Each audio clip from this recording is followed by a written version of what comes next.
अस्सलाम वालेकुम। तो दोस्तों अल्हम्दुलिल्लाह आज की वीडियो में डेवलपमेंट बहुत ज़्यादा कमाल की होंगी। पहली डेवलपमेंट की बात कर लेता हूँ। ये कुछ बैनर हैं और ये बैनर असल में एक आधे शायद आपने पहले भी देख रखे हों। ये आप देखें, ये बैनर इसलिए मैं शेयर कर रहा हूँ क्योंकि ये नए बैनर गालबन बनाए गए हैं दोबारा से कि 1990 के बाद पहली बार टेक्सटाइल इंडस्ट्री मुकम्मल फाल हो चुकी है। 50,000 बंद पावर लूम्स ने काम शुरू कर दिया है, जबकि मजीद 30,000 नए लूम्स लगने के इम्कानात रोशन, ठीक है ना। तो ये बताया जा रहा है कि आप देखें कि किस तरह पाकिस्तान तरक्की की जानिब गामजन हो चुका है। फैसलाबाद में टेक्सटाइल इंडस्ट्री मुकम्मल तौर पर बहाल होगी। आपको पता है कि पिछले अगर कुछ सालों में देखा जाए तो दहशत गर्दी की वजह से, लोड शेडिंग की वजह से और बहुत सारी इन चीज़ों की वजह से बहुत बुरा इम्पैक्ट पड़ा था पाकिस्तान की टेक्सटाइल इंडस्ट्री के ऊपर भी। तो बताने का मकसद यही है टोटल इस बैनर के ताउन से कि ओवरऑल पाकिस्तान के अंदर अब टेक्सटाइल इंडस्ट्री ग्रो करेगी और पाकिस्तान की एक्सपोर्ट के अंदर टेक्सटाइल इंडस्ट्री रीढ़ की हड्डी की हैसियत रखती है। तो दूसरा बैनर भी आप देखें, ये सीमेंट सेल्स मैंने आपको भी बताया ना, तो उसका बैनर भी बन चुका है। तो ये बैनर भी आप पढ़ सकते हैं। सीमेंट सेल के ऊपर मैंने एक वीडियो कल या परसों अपलोड कर दी थी। पता है आपको, पता है ना कि एक वीडियो के अंदर एक से ज़्यादा डेवलपमेंट में शेयर करता हूँ। तो इसी तरह ये तीसरा बैनर भी आपके सामने आ रहा होगा। इसमें हम देख सकते हैं कि एक्सपोर्ट जो फाइनेंशियल ईयर 2021 है उसमें क्वार्टर 1 के अंदर किस तरह बढ़ी। मुख्तलिफ एक्सपोर्ट बढ़ी, जिसमें IT को देखा जाए तो 44%, इंजीनियरिंग 19%, सीमेंट 8%।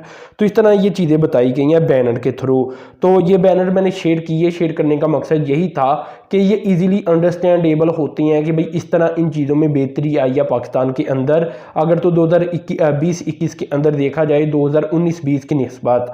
अब दोस्तों दूसरी डेवलपमेंट की बात कर लेता हूँ। ये भी एक बैनर है, ये आप देखें। अब ये बैनर मेरे ख्याल से वज़ीर-ए-आज़म की जानिब से ट्वीट किया गया था। इसमें पाकिस्तान को कंपेयर किया गया इंडिया और बांग्लादेश के साथ। जैसा कि आप देख सकते हैं कि नवंबर 2020 के अंदर पाकिस्तान के एक्सपोर्ट ने ग्रो किया 8.32%, जबकि इंडिया ने -9% और बांग्लादेश ने 0.76%।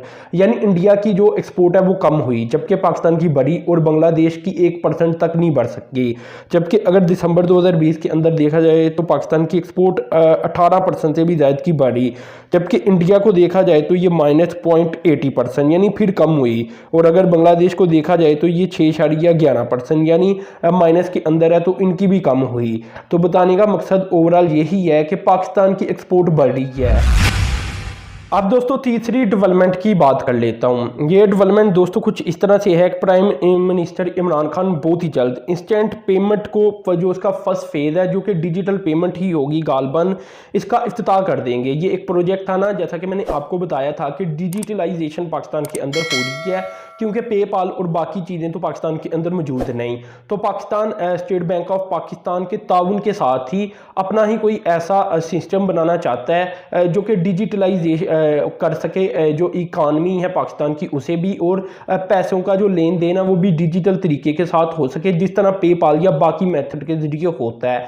तो इसी को लेकर एक स्टेप आगे पाकिस्तान बढ़ने जा रहा है, और ये है कि फर्स्ट स्टेप पाकिस्तान कंप्लीट करने जा रहा है। और बहुत ही जल्द बताया गया है कि प्राइम मिनिस्टर इमरान खान इसका इफ्तिताह करेंगे। इस प्रोजेक्ट का नाम है Pakistan instant payment system project. तो इसका इफ्तिताह होने जा रहा है बहुत ही जल्द। ये आर्टिकल का स्क्रीनशॉट मैं लगा देता हूँ, अगर आप पढ़ना चाहे तो पढ़ सकें। अब इसमें डिटेल ये नहीं दी गई कि डेट क्या होगी, मतलब कल होगा, परसों होगा या चौथ होगा, ये नहीं बताया गया। लेकिन ओवरऑल ये बता दिया गया है कि भाई ये पाकिस्तान बहुत जल्द ऐसा करने जा रहा है और वज़ीर-ए-आज़म इसका इफ्तिताह करेंगे। इसके अलावा और भी डिजिटलाइजेशन के बारे में इस पर इंफॉर्मेशन है, लेकिन मेनली यही है कि मैंने आपको ये बताना था कि इंस्टेंट पेमेंट को लेकर पाकिस्तान कोई ना कोई स्टेप बहुत जल्द ले लेगा, ऐसा बताया जा रहा है डॉन के आर्टिकल्स के अंदर। अब दोस्तों अगली डेवलपमेंट की तरफ चलता हूँ, वो भी इंशाल्लाह बड़ी डेवलपमेंट सामने आ चुकी है। तो दोस्तों इस डेवलपमेंट के मुताबिक फजल सॉफ्टवेयर टेक्नोलॉजी पार्क का इफ्तिताह कर दिया गया है। इस्लामाबाद के अंदर गालबन ये पार्क का इफ्तिताह किया गया है, और अगर देखा जाए तो पिछले 3 माह के दौरान ये दूसरा पार्क है टेक्नोलॉजी का जिसका इफ्तिताह पाकिस्तान के अंदर हुआ है। इससे पहले मैं आपको बता दूं कि अक्टूबर 2020 के अंदर गालबन, जैसा कि मैं आपको बताया भी था, तभी वीडियो बनाई थी कि पाकिस्तान ने इफ्तिताह किया है एक टेक्नोलॉजी पार्क का गिलगित बल्तिस्तान के अंदर। तो गिलगित बल्तिस्तान वाला जो टेक्नोलॉजी पार्क है, इसमें मतलब तो पहले भी मैं आपको बताता रहा हूँ, तो लोगों को यकीन नहीं था कि गिलगित बल्तिस्तान के अंदर भी ऐसा हो सकता है। तो वो तो अल्हम्दुलिल्लाह हो गया और वहाँ कंपनीज भी अब आ रही हैं, वहाँ जो आईटी के प्रोफेशनल लोग हैं वो ट्रेनिंग भी ले रही हैं और सैकड़ों की तादाद के अंदर पहुँच चुके हैं। और अब ये दूसरा पार्क का इफ्तिताह हो चुका है। ये थोड़ा सा मेरे ख्याल से गालबन बड़ा होगा इस्लामाबाद के अंदर। 40,000 स्क्वायर फीट जो स्पेस है उसे अभी तक कोई 10 आईटी कंपनीज ने रजिस्टर करवा लिया हुआ है। तो वहाँ आईटी कंपनीज बाकायदा तौर पर आएंगी बड़ी बड़ी। तो ये एक बड़ी डेवलपमेंट सामने आई है आईटी सेक्टर को लेकर। पाकिस्तान ये चाहता है कि आईटी का सेक्टर पाकिस्तान के अंदर ग्रो करे, पाकिस्तान तरक्की करे, क्योंकि आजकल की टेक्नोलॉजी को अगर देखा जाए तो आईटी इसके अंदर अहम किरदार अदा कर रही है। और पाकिस्तान को अगर देखा जाए तो फ्रीलांसिंग के अंदर ही ज़्यादातर जो पैसा है वो पाकिस्तान वाले कमा रही हैं और पाकिस्तान के अंदर आ रही हैं। हालांकि रुकावटें बहुत सारी हैं, इसके अंदर पेपाल नहीं है, इसके अंदर अमेजोन नहीं है, इसके अंदर और भी बहुत सारी कंपनीज नहीं है जिनकी ज़रूरत पड़ती रहती है। जितने भी फ्रीलांसर हैं या बिजनेसमैन हैं जो कि ऑनलाइन बिजनेस कर रही हैं, तो इसके बावजूद पाकिस्तान इसमें तरक्की करता चला जा रहा है। इसमें दोस्तों ये भी मैं आपको बता देता हूँ कि ये जो पार्क अभी बनाया गया जिसको इनागुरेट किया गया है, इसमें कुछ 10 साल का जो टैक्स की एग्जेम्पशन है वो भी दे दी गई है। इससे ये है कि इसे फिर कंपनी ज़्यादा से ज़्यादा आएंगी। और आजकल यही हो रहा है कि कोई भी इकोनॉमिक जोन बनाया जाता है या कोई टेक्नोलॉजी पार्क बनाया जाता है तो टैक्स को स्पेशली देखा जाता है कि कम किया जाए ताकि ज़्यादा से ज़्यादा कंपनीज आएँ और इन्वेस्टमेंट आए और कारोबार ग्रो हो।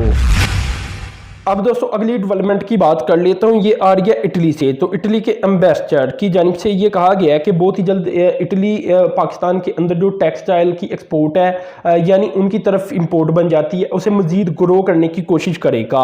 यानी वो पाकिस्तान के अंदर जो टेक्सटाइल का शोबा है उसे अपग्रेड करना चाहती हैं। और इस काम के लिए अभी जो पीछे डेवलपमेंट इनकी जानिब से हुई थी वो ये हुई थी कि इन्होंने भी अपना एक पार्क बना लिया था या अपना एक इंस्टीट्यूट बना लिया था फैसलाबाद के अंदर, और वहाँ मशीनरी भी फ्राहम की थी, ठीक है ना, जदीद तरीन मशीनरी थी ताकि पाकिस्तान की जो टेक्सटाइल इंडस्ट्री है उसे जदीद बुनियादों के ऊपर इस्तवार किया जा सके।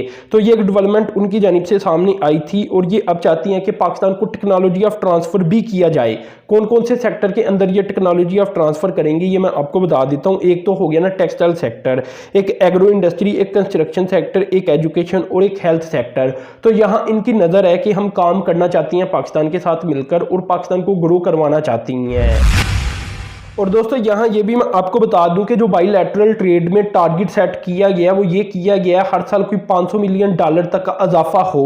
इसमें अभी अगर देखा जाए तो ये 1.7 अरब डॉलर तक हमारी बाइलैटरल ट्रेड बनती है और इसमें पाकिस्तान की एक्सपोर्ट ज़्यादा बनती है और ये बनती है $731 मिलियन, जबकि इंपोर्ट की बात की जाए तो ये $521 मिलियन बनती है।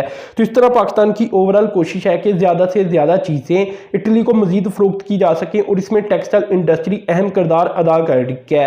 और जो इटली की कंट्री है वो भी यही चाहता है कि मजीद पाकिस्तान से टेक्सटाइल को एक्सपोर्ट किया जाए, इसलिए तो उन्होंने अपना एक टेक्नोलॉजी पार्क सेटअप कर लिया फैसलाबाद के अंदर। जदीद तरीन मशीनरी भी वो ले आए हैं वहाँ और वो अपने मुल्क से लेकर आई हैं ताकि पाकिस्तानियों का जो शोबा है टेक्सटाइल का मजीद ग्रो किया जा सके और पाकिस्तान की एक्सपोर्ट बढ़ती रहे और साथ में इटली की भी एक्सपोर्ट बढ़े। ऐसा नहीं कि इटली ने हमें कुछ नहीं एक्सपोर्ट करना, वो भी हमें करता है, वो हमें मशीनरी एक्सपोर्ट करता है। इसके अलावा एयरक्राफ्ट के स्पेयर पार्ट वगैरह होती हैं वो एक्सपोर्ट करता है। इस तरह की कुछ आइटम्स हैं बड़ी बड़ी जो कि इटली की तरफ से पाकिस्तान की तरफ आती हैं। तो खैर दोस्तों आज की वीडियो में मैंने इतनी डेवलपमेंट सेलेक्ट की ताकि आपसे शेयर कर सकूं। तो आपने चैनल को सब्सक्राइब कर देना, साथ में बेल के आइकन पर क्लिक कर देना। आपके लिए इतनी था। अल्लाह हाफिज़।